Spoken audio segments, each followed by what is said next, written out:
So when you talk about pitfalls, if somebody has a small hand, if somebody cannot play operas, if somebody cannot play choral classics, if they don't have a beautiful sound to be able to soar the melody with an accompaniment in the left hand and make voices happen, then there are kind of, those are pitfalls that stay away. Stay away. Perfect. But the pitfalls then for somebody that does have this, okay. Yeah, but I really don't care. You got that in. The idea here is stay away. There's nothing wrong with staying away. No. But if you have this ability to play it and you can master it, then the pitfall is that to make the lines as natural as possible in Rachmaninoff, because it can get segmented very easily. Especially the third, yes. It can get segmented to have a very long line, to let's say sing in long paragraphs. Yeah. Within that, of course, to make the phrase. But it can tend to sound disjointed, particularly the first movement, because the third goes because of the rhythmic drive to it. Okay, now I remember when I last was at your apartment and you were talking about you had just I think you had just played with Mazel. You had taken over at the last second the Tchaikovsky concerto. What do you feel about? There's a work that to me, of course, I love, and anyone that doesn't love it. It's so difficult. It is so difficult. To me, the Tchaikovsky concerto, in some ways, is even more difficult than the Rachmaninoff third to play it really well. First of all, Nicholas Rubinstein was right. It's on Pianistic. Yes. Even with the changes later on that you made. It always will be. On Pianistic, in the sense, it's great pianistic sound. I mean, he was genius. Yes. It sounds great. Yes. But I mean, the opening theme of the third movement is very difficult. It's very on Pianistic. Yes. I mean, it's hard. Do you ever have great? Oh, it's a great work. Do you ever have the feeling when you come out and say, "Oh my God," you think that the people are thinking, are they excited I'm going to play this work, or I'm... Never, because I'm excited. You're excited because you know... I'm excited. I don't care what the people are thinking. I'm excited about it. I think it's a masterpiece, and I have worked very hard on it, and I really feel it's one of the concertos that I have devoted a lot of effort, time, experience, and I think it's a masterpiece of music. And so I don't care who says out there. Sometimes it bothers me when you see it in print about Tchaikovsky concerto, the hackneyed Tchaikovsky. I don't care. It's great. Good for you. Great. All right. I love that. And it's one of those concertos to see. I'm not to compare it unfavorably. You know how I play the Rachmaninoff third so much, and I love it. But the Tchaikovsky is a little bit, has a quality that the Beethoven fourth also has. The Beethoven fourth, which I consider, if I have to choose one concerto, my favorite concerto. If I have for somebody that doesn't, the greatest of the classical concertos. I think it's something magical. It's even for Beethoven. I think it's got so many qualities that. But the Tchaikovsky has the same quality in this respect. It inspires you as you play it. See, Rachmaninoff third, you feel you are working. You are Rachmaninoff third. You're making it. Rachmaninoff felt that too. Did he? Yes, because you feel you've got to make it work. The Tchaikovsky, those tutti of the orchestra. I mean, I think you could come in with your elbows. You're so excited when they build some of those before the octave passages. I'm hearing you. We have only 15 minutes. I've got to get a little in now. Okay, if you want, I can call Pat and tell her to be a little later. Well, let's see what happens by 7:30. Okay. All right. Very, very. A few pessimists feel dismal about the future of classical music. Just briefly, Horacio, what do you feel about this? You read about it much too much. I think they're giving it the wrong press. I think I agree with you. I think that now I have to start. I'm not an expert. Okay, this is just an instinct. But you are the expert. You're the one that's playing the music to the world. But I am not into the business side of it, and I don't know about audience and box office attendance. I don't know anything about that. But I find that in my perception that they're making a mistake in trying to make classical music be something that it never will be, never was, and never is going to be. And that is like as successful as a football game or a pop concert or Madonna or Michael Jackson. And so they see empty seats and they think, oh my God, what a failure. Yeah. Now, I think that maybe the music world needs some shrinking, because I think maybe it has overexpanded itself. I mean, I think there are more concerts, more orchestras, more everything. It would be great if you didn't have to, but I think that what has happened is people are having this pessimistic viewpoint because you're comparing it to something that it's never is going to be. Classical music is not going to attract the same kind of audiences. This is one perception. So what do I think about it? I think there's nothing that we can do except just do what we do. Yeah, it's in a double bind. Why is it supposed to be like the music industry, which is all commerce? Why is it supposed to sit? Why? I mean, look, the Philharmonic, they say, oh, because the audiences were falling down some years ago. Well, they give 4 concerts of the same program. Now, 20 years ago, they didn't do 4 concerts. So they should do a little more programming. Or 50 years ago, they didn't do 4. I mean, now they do 4. Mm-hmm. We have recordings aplenty. I mean, it's very difficult for me to see that the classical music is in a problem. I think perception has a lot to do with it too. Mm-hmm.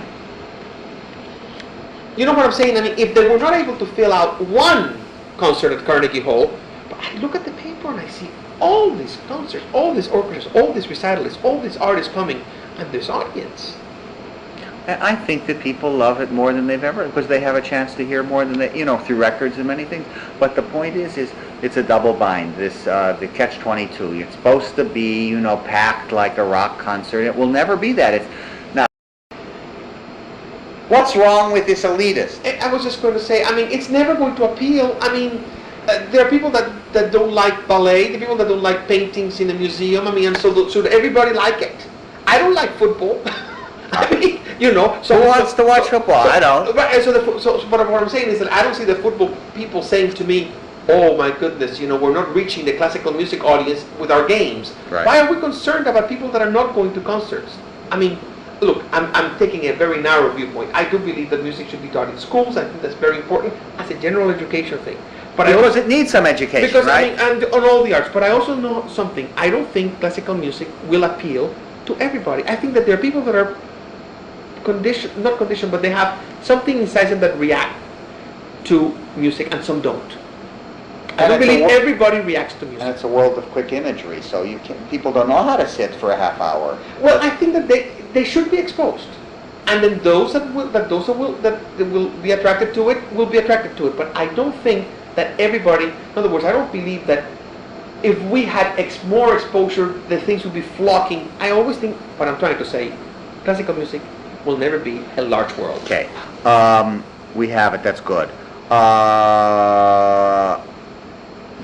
When has it ever? I have a rhetorical question. When has it ever been? Tell me a time in history never. where it was a mass production. It had a higher respect quotient for about 90 years until World War II.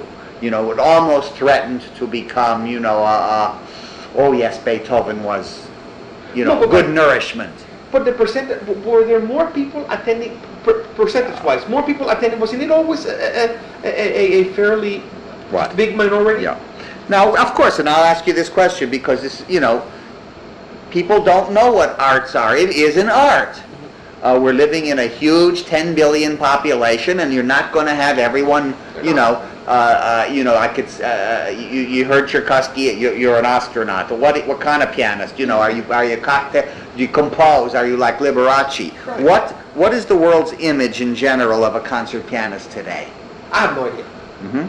I tell you the truth, I have no idea. I do find that when I meet people at airports or outside of that comment that I told you about the stewardess. I'd love to have that again. It's a well, I asked the stewardess. She asked me, she says, "Oh, what do you do?" And I said, "I'm a concert pianist." She says, "Oh, what's that?" Mm-hmm. And I was taken completely aback because I thought that's self-explanatory, but I elaborated. I said, "I'm a pianist, meaning a person that plays the piano, who plays concerts in front of people."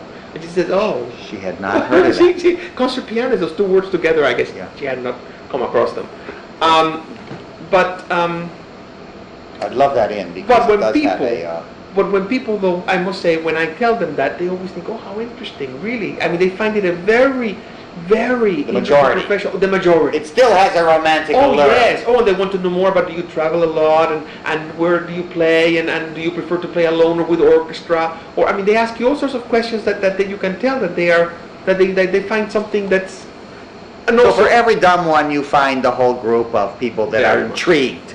And it's a noble profession, a noble profession. I am very proud, especially in this day and age, with all the people and all the terrible things, the weapons and the guns and the crime and the drugs and that you're doing the something abuses, so wonderful. that it doesn't hurt anyone. And there's not one stick of immorality to what you do. No, Isn't that it wonderful? does not. It only uplifts. It's a right way. No matter how badly one plays or how well one plays, but it's still uplifting, and people go to the concerts, and sure, the ones that know, but the ones that go, a lot of times they derive a tremendous amount of pleasure, whether they have heard the greatest performance in the world, or they have heard a good performance, or even a fair one. Yeah, this is beautiful. I love all of this stuff. What are some of the most outstanding performances that you've ever heard in the world of piano that comes to quickly? I remember. I tell you, there were certain key performances that come to mind very, very strongly. I have heard many wonderful ones. I really have through the years. But if you ask me about those that sort of, because of my age, the timing, the work, I would say Serkin, when he played the Brahms D minor in Los Angeles with Zubin Mehta in 1975. Horowitz, when he played a recital that included the Kreisler-Viana in 1968 and ended with his transcription of the Carmen, the first time he had done it after many years. Rostropovich, shortly after he came back from, after he got out of Russia with the Solzhenitsyn affair, and he played the Dvorak B minor and the Saint-Saëns A minor in the same program. And Rubinstein playing Chopin's Funeral March Sonata, also in Los Angeles in the 60s. That stick to my mind very, very much. Now, Richter in Newark, New Jersey, doing Prokofiev's 8th Sonata in 1970. Right. I asked the right question. These are things that I mean, like I said, there are many more that I would say. Of course. But I just want to, But these are somehow, they were revelatory moments for different reasons. Each for different reasons. Each affected you, that you could remember that year. Not only could remember, but that I felt influenced me. That actually made me rethink a lot of things. Wonderful. So it was not just like, oh, they were great. They literally had a educative, revelatory, an active influence in my life. Wonderful. Did you ever want to conduct or be something other than a pianist? No, I never did. However, no, I never did. As a fantasy, I would have loved to have been a movie director as a fantasy. Sure. It's because I love the theater and I love movies, but I have no talent for it. But no, when I seriously considered anything else, always. I didn't even consider it. It's like Arao's answer. It's like I knew, and what else? There's nothing else. How could I be anything else but this? I mean, why should I? Yeah. Horowitz would say to me, "What do people do if they don't practice?" Couldn't understand. That's good. Do you have another favorite instrument though outside, that you'd like to hear when you're not, interested in hearing piano music? Yes. But it's not an instrument, really, it's the voice. The voice. It's not really an instrument. If you say an instrument, I would have to say the cello. Oh, I love it too. I love it too. I would say the cello more than Good, the violin. that's interesting. You never composed. I don't want to forget that. No. Okay, now. I'm very jealous of composers. Oh, yes? Because I think that it's a wonderful, wonderful, great gift to be able to write music. Really? You know. You never had the feeling? When I was very, very young, Yeah. I did, but you can tell when one has talent or not. Yeah. You know. What about contemporary piano music? I mean, it's almost... I'm very aware of everything that's around. Uh-huh. Very aware. Oh, really? Oh, yes. I keep up very, very much with George Pearl, with Corrigiano, with Ligeti, with Lutoslavsky. I mean, I am very familiar with it, and I would like to do. See, somebody asked me this recently, and I said the problem is that I feel like we are so blessed with such a rich repertoire that in order to undertake and make a selection and make a choice, you have to feel you love something. Yes. Now, love is a strong word. Not just like it, or it's Yeah. my duty to do it, or Because it's hours of work. Yeah, because it's hours of work to do anything. Yeah. A Chopin mazurka is lifetime of work. So now, when you think in terms of I'm going to be taken away from the limited amount to do this, you've got to have a conviction about it. Now, I do think, on the other hand, that we should do contemporary music because it's just something that I do feel about it. I'm guilty. I should do more. I've done I mean, I've done, like, for example, William Schumann Piano Concerto, which yeah. I loved doing because he was alive and I was able to meet him. And I did the Previn Piano Concerto with Previn conducting, but they're not really contemporary in the sense of Ligeti or Butoslavsky. But I think that I'm torn between those two things of feeling I don't quite have the love, but yet I feel the duty. Beautifully honest. I don't have the love, but I feel the duty. Beautiful. All right, I want to ask you this.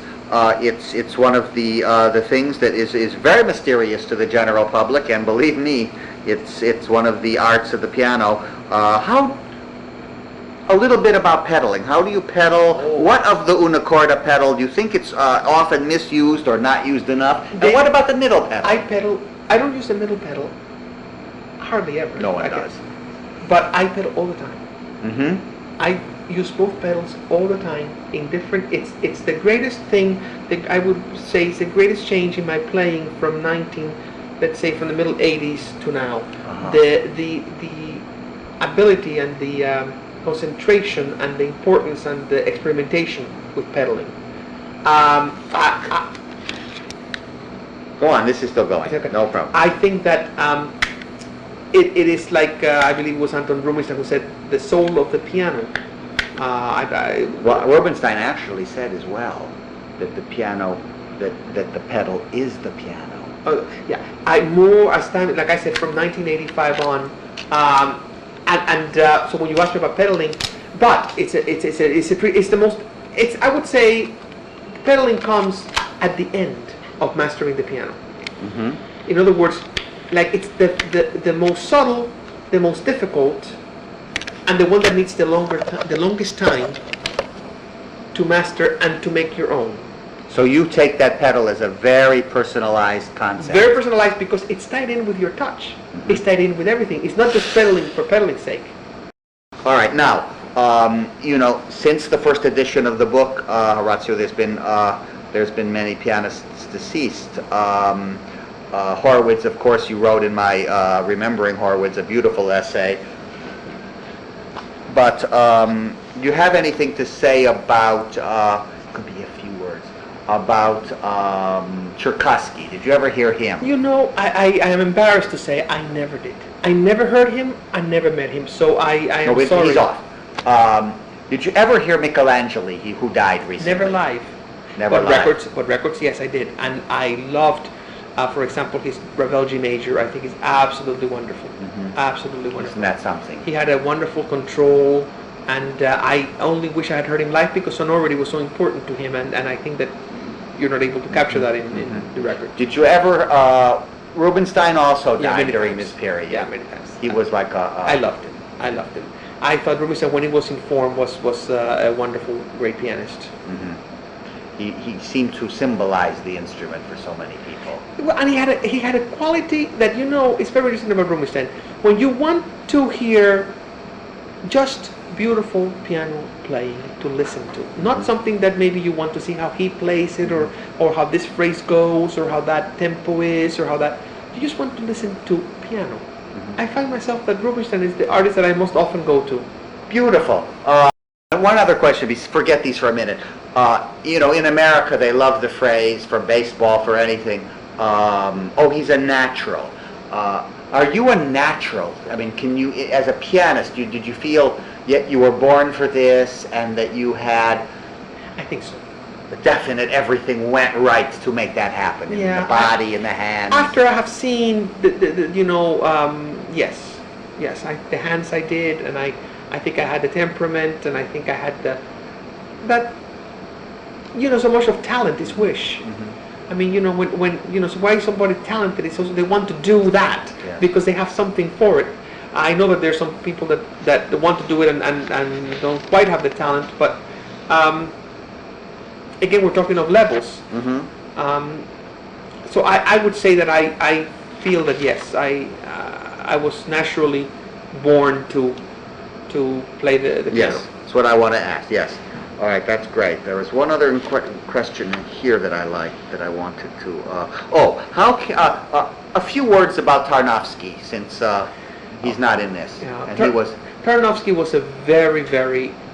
See, man, I wish I were older when I started with him, to have asked him a lot of questions that I was not able to ask him because I didn't know. Or was his teacher. Yeah. I want to link that in. Yeah. I mean, and so I would have liked to have asked him more about, St. Petersburg, where he started with Esipov, and Prokofiev was a classmate, and all of those things, and Rimsky-Korsakov, and Glazunov was his father-in-law. He was married to Glazunov's stepdaughter. Yes. So he was a wonderful teacher. And what I remember more about him, though, as years have gone by, besides, yes, of course, those very elementary things that he taught me, was his approach, again, to music. He taught me standards. Mm-hmm. When everybody was sort of going with the pianist of the week, the greatest sensation that just came out of wherever, and you would see the articles in the LA Times or something, and he would say, oh, but when Gieseking played this, or when so-and-so played that, or when Hoffman did this, or Rachmaninoff did that. So that, and I found a lot of my contemporaries at that time, school people that were studying, their teachers were not educating their ears in this way, and I thought that's invaluable because it starts to teach you taste. It's wonderful.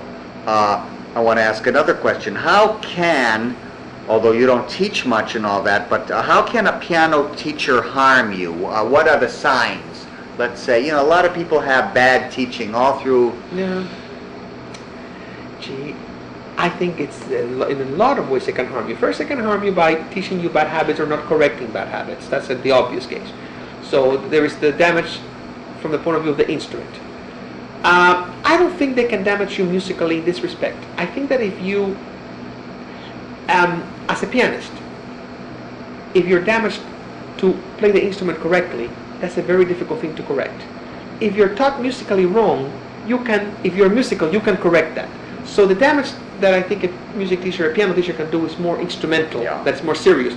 Musical, you outgrow it anyways, you find your own way in time. But there's another damage that they can do also, and that's emotional damage. I think it's a job of a teacher to be, in the right way, encouraging. Not in expectation, but no. Encouraging. But encouraging in the sense of not, or let's put it this way, not discouraging. So to see every student within the limits of his or her possibilities, and then try to make that come to fruition. But not to castigate that person all the time for the fact that they cannot play, or they cannot this, or they cannot that, or they don't play as good as the other student that just walked out the door. Okay, Sirkin died during this period. Did he mean anything to you? A lot. And Sirkin was somebody that I came to late, because I was from the influence of Tarnowski, the old Russian school of playing, which sort of somehow, Sirkin was somehow not the way they thought the piano should be played. So I was sort of, by indirect influence, kept away from what he had to offer. And then,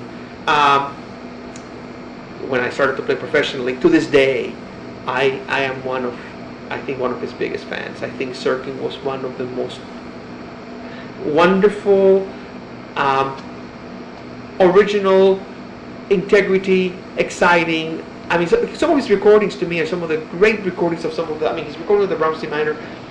Brahms B flat with Ormandy I loved, but of course I heard him with Zell do it in Cleveland growing up. I bet that was amazing. I wish I had heard the Mozart concertos. The Mozart concerto, the ones he has to with the Zell, the F major and you can't say, Horacio, that he was conventionally musical because it was angular and yet he had such a temperament to make it passionate classical temperament. He had a discipline. A discipline. This is not a discipline of working or wishy that. I'm talking about a discipline of musicality. He did not cut himself any quarter. I mean, he would. This is hard to explain in just talking, but his phrasing and his tempos and his phrase articulations in the classical repertoire, which is what he excelled in, were to me so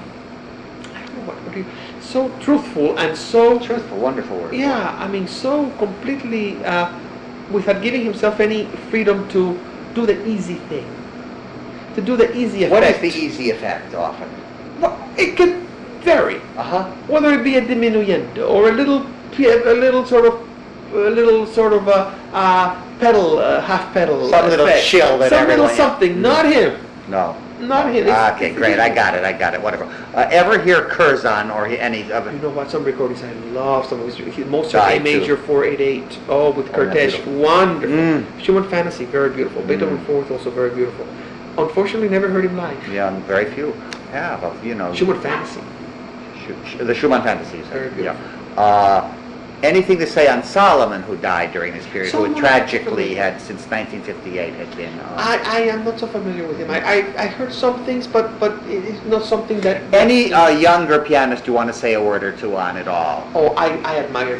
Schiff or... For example, I'm not very familiar with a lot of them because we were in the same field. But I like very much Pariah. Uh-huh. I like very much his playing.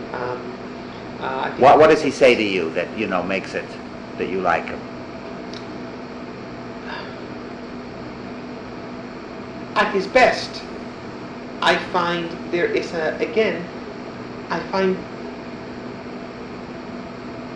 a naturalness. Good. It's a natural at his best. Good. Because we all have our best, and we all a naturalness,